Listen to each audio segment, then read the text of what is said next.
Hi friends, எல்லோரும் எப்படி இருக்கீங்க? நல்லா இருக்கீங்களா? இன்றைக்கி பீன்ஸு கேரட்டு போட்டு பொரியல் செய்கிறேன். நான் என்னென்ன போடணுன்னு சொல்கிறேன் உங்களுக்கு. நல்லா ட்ரையாக வெந்துடணும்.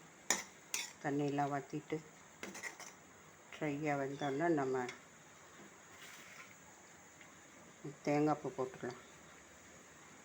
தேங்காய் பூ போட்டு நல்லா சுருள கிண்டி இறக்கிடுங்க.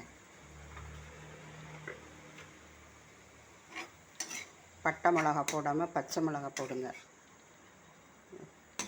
பச்சை மிளகா போட்டிங்கன்னா நல்லாயிருக்கும்.